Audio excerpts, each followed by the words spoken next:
तो कहानी की शुरुआत में हम कई सारे पैरासाइट और अजीबोगरीब क्रिएचर्स को देखते हैं जो कि गंदे समुद्र से बाहर आकर अब शहर की तरफ बढ़ने लगते हैं। इसके बाद हम एक हस्बैंड और वाइफ को देखते हैं जो कि आराम से सो रहे थे, लेकिन तभी एक पैरासाइट यहाँ आकर उस आदमी के कान के अंदर घुस जाता है। थोड़ी देर के लिए वो आदमी काफी तड़पता है, लेकिन फिर वो शांत हो जाता है।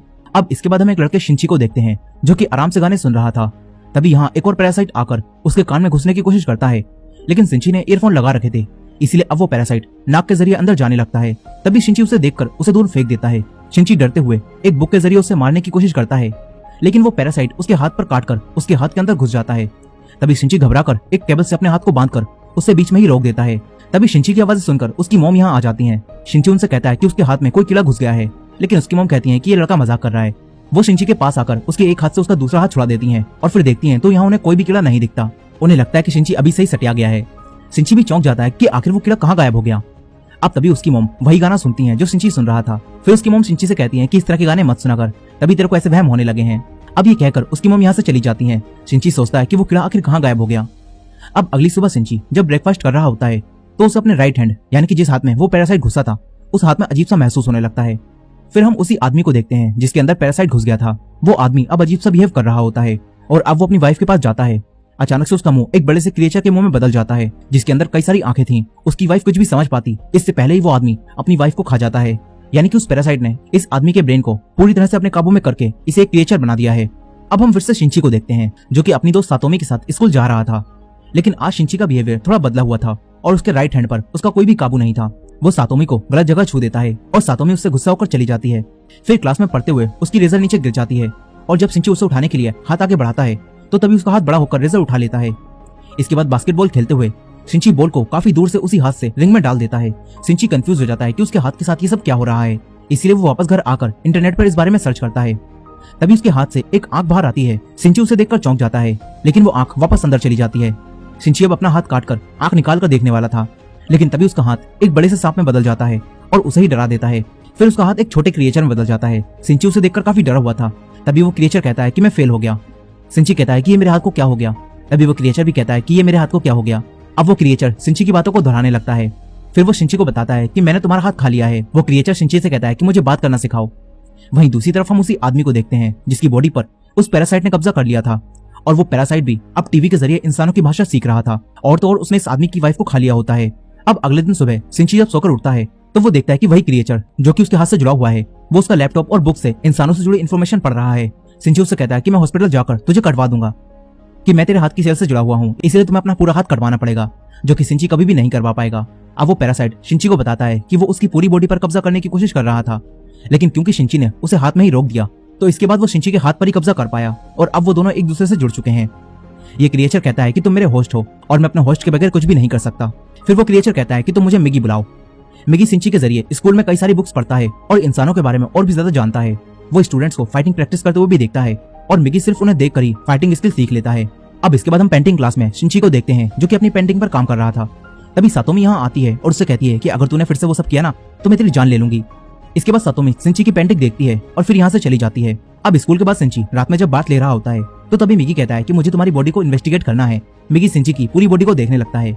यहाँ मिगी और शिंची में अच्छी दोस्ती हो गई होती है और मिगी शिंची को कोई भी नुकसान नहीं पहुंचाता, लेकिन इसी शहर में कई सारे पैरासाइट ने और लोगों की बॉडी पर भी कब्जा कर लिया होता है और वो पैरासाइट लोगों को मारकर खा रहे थे। ये खबरें पूरे शहर में फैल जाती हैं, लेकिन किसी भी आम इंसान को ये पता नहीं होता कि लोगों को कौन मार रहा है। अब एक दिन शिंची बस से कहीं जा रहा था। तभी मिगी शिंची से कहता है कि मुझे यहाँ पर किसी अपने जैसे पैरासाइट होने का एहसास हो रहा है। मिगी शिंची को यहीं उतरवा कर उसे एक शॉप में ले जाता है जहाँ इन्हें एक आदमी दिखता है। उसके शरीर पर भी एक पैरासाइट ने कब्जा कर लिया था और वो आदमी एक नॉर्मल आदमी को मारकर खा रहा था। उस आदमी को भी एहसास हो जाता है कि शिंची के शरीर में एक पैरासाइट है, इसलिए वो आदमी शिंची को इंसानों का मीट खाने के लिए देता है। लेकिन फिर उसे पता चलता है कि शिंची का ब्रेन अभी उसके काबू में है और पैरासाइट उसके हाथ से जुड़ा हुआ है। अब तभी मिगी को कुछ एहसास होता है। मिगी शिंची से कहता है कि अब ये तुम्हें मार देगा, यहाँ से भागो। शिंची बाहर निकलने की कोशिश करता है, लेकिन उससे दरवाजा नहीं खुलता। तभी वो आदमी शिंची के पास आता है और अपना एक हाथ काटकर मिगी से कहता है कि तुम शिंची के हाथ को छोड़कर मेरे हाथ पर आ जाओ। लेकिन मिगी और शिंची में अच्छी दोस्ती हो गई थी, इसलिए मिगी उसके हाथ पर जाने से मना कर देता है। फिर मिगी शिंची की जान बचाने के लिए इस पैरासाइट से फाइट करता है और क्योंकि मिगी ने शिंची के स्कूल में स्टूडेंट को फाइट करते हुए देखा था, इसलिए शिंची उन्हीं मूव्स का इस्तेमाल करके इस पैरासाइट के ब्रेन और बॉडी को अलग कर देता है, जिससे वो पैरासाइट वहीं मर जाता है। अब तभी यहाँ कोई आने लगता है। शिंची पीछे के दरवाजे से जहाँ से वो आया था वहीं से भाग जाता है। शिंची अपनी मॉम को इस बारे में कुछ भी नहीं बता पाता। यहीं अब इस शहर में काफी लोग गायब हो रहे थे और उनकी लाशें मिल रही थी। सिंची के अलावा कोई भी नहीं जानता था कि उन्हें पैरासाइट मारकर खा रहे हैं। सिंची मिगी से कहता है कि तुम अपने पैरासाइट दोस्तों से कहो कि वो लोगों को मारकर ना खाएं, लेकिन मिगी कहता है कि हमारा खाना इंसान है। वो कहता है कि जैसे तुम इंसान सब्जियां और एनिमल्स को मारकर खाते हो, वैसे ही हम जिंदा इंसानों को खाते हैं। यहाँ मिगी सिंची से जुड़ा हुआ था, इसीलिए जब तक सिंची जिंदा रहेगा तब तक मिगी भी जिंदा रहेगा और सिंची की बॉडी से ही उसे खाना मिलता रहेगा। इसीलिए मिगी को इंसानों को मारने की जरूरत नहीं थी। और मिगी सिंची को धमकी भी देता है कि अगर तूने मुझे चोट पहुंचाने की कोशिश की ना तो मैं तेरी जान ले लूंगा। सिंची उससे कहता है कि तू एक डेमन है। वो ये कहकर सो जाता है। वहीं दूसरी तरफ उसी शॉप में हम एक पुलिस ऑफिसर को देखते हैं जिसे उसी पैरासाइट की डेड बॉडी मिलती है जिसे सिंची और मिगी ने मारा था। यहाँ इन दोनों पुलिस ऑफिसर को पता चलता है कि मरने वाले आदमी ने पहले किसी इंसान का मीट खाया था। ये दोनों पुलिस ऑफिसर्स अब इस केस को सोल्व करने की कोशिश करते हैं।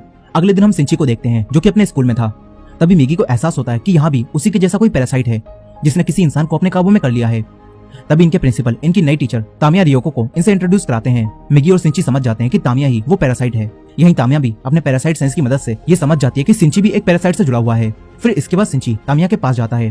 तामिया उससे कहती है कि मुझसे डरो मत, ये तामिया पैरासाइट बाकी पैरासाइट से बिल्कुल अलग होती है और इस पैरासाइट को एक्सपेरिमेंट करने का काफी शौक होता है। यहाँ तक कि इसने एक दूसरे पैरासाइट के साथ मिलकर अपनी इस बॉडी को प्रेग्नेंट भी कर लिया होता है ताकि वो ये देख सके कि इस तरह जन्म लेने वाला बच्चा आखिर क्या बनेगा।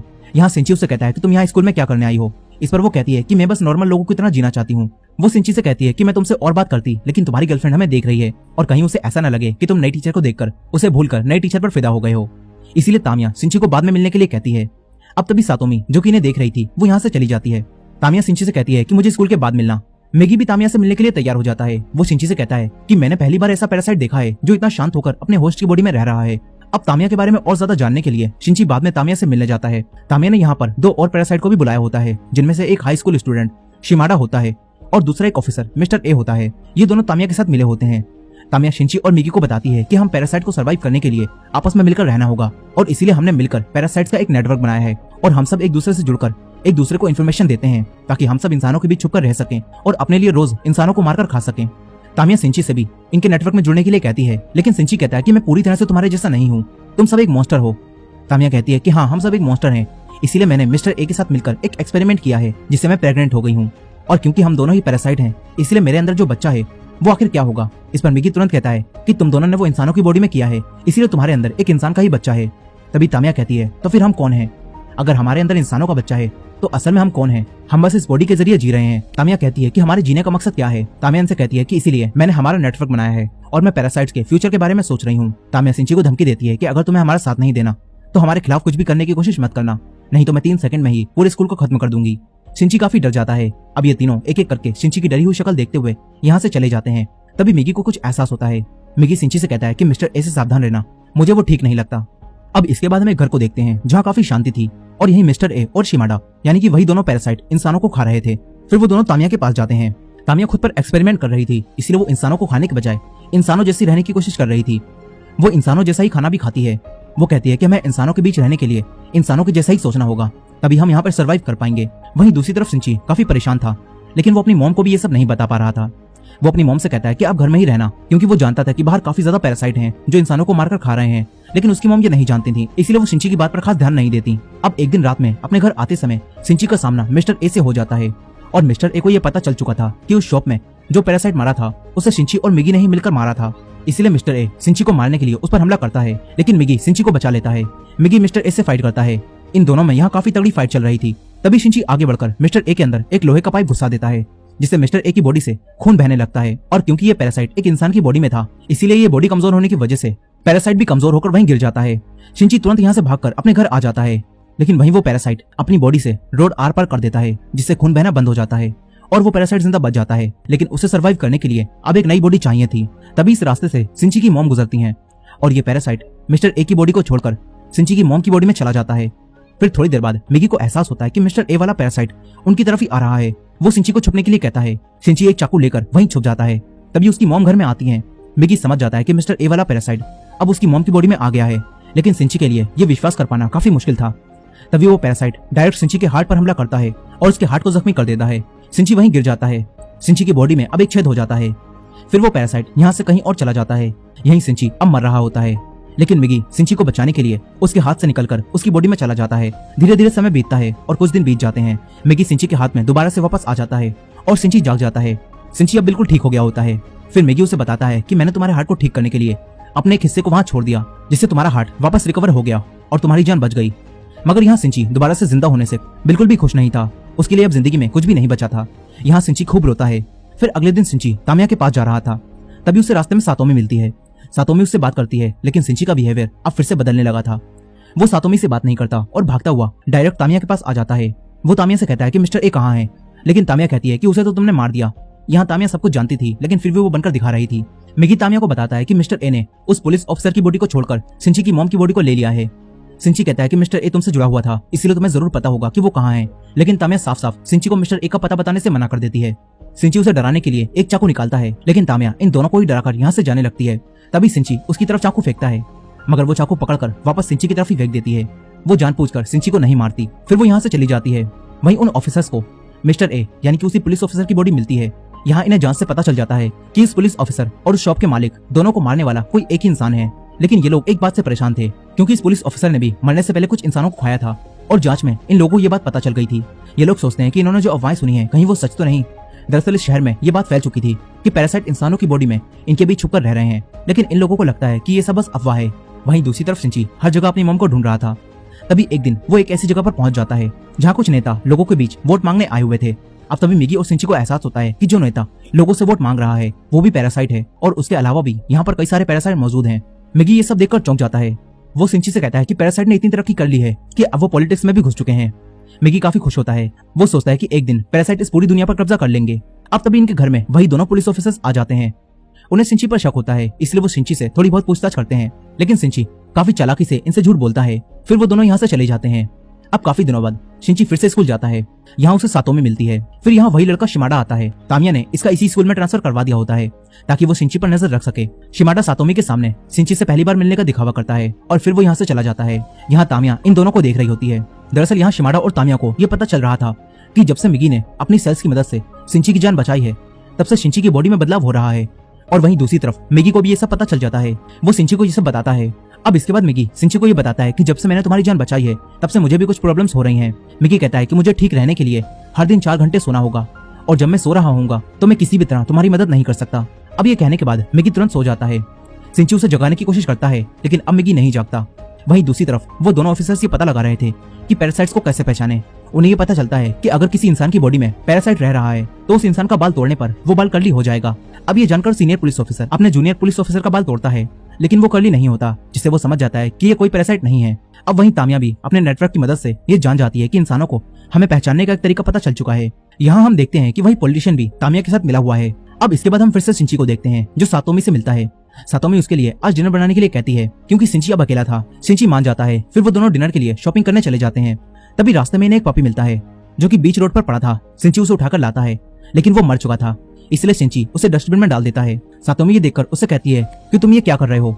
सिंची कहता है कि अब ये सिर्फ हड्डियां और शरीर है, इसके अलावा इसमें कुछ भी नहीं बचा। दरअसल अब सिंची के अंदर बदलाव हो रहा था और वो भी पैरासाइट की तरह सोचने लगा था। और सिंची की ये सोच देखकर सातोमी उसे छोड़कर चली जाती है, लेकिन सिंची को इससे कोई भी फर्क नहीं पड़ता। वहीं स्कूल का प्रिंसिपल जब तामिया को प्रेग्नेंट देखता है तो चौंक जाता है, क्योंकि तामिया अभी अनमैरिड थी और अब प्रिंसिपल उसे कैरेक्टरलेस समझकर उसे जॉब से निकालने वाला था। वो लोग तामिया के मॉम डैड को भी ये सब बता देते हैं।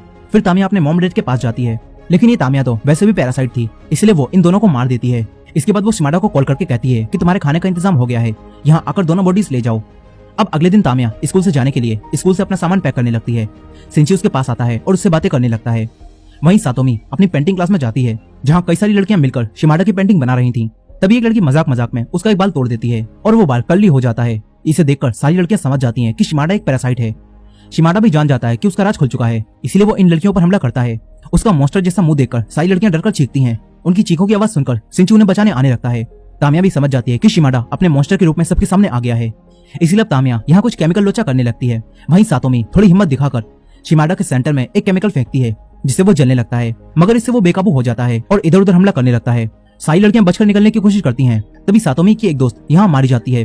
शिंची जब तक यहाँ पहुँचता है तो कई सारी लड़कियां मर चुकी थीं। शिंची काफी घबरा जाता है। मिगी उसे शांत कराता है और इन हालातों में हिम्मत दिखाने के लिए कहता है।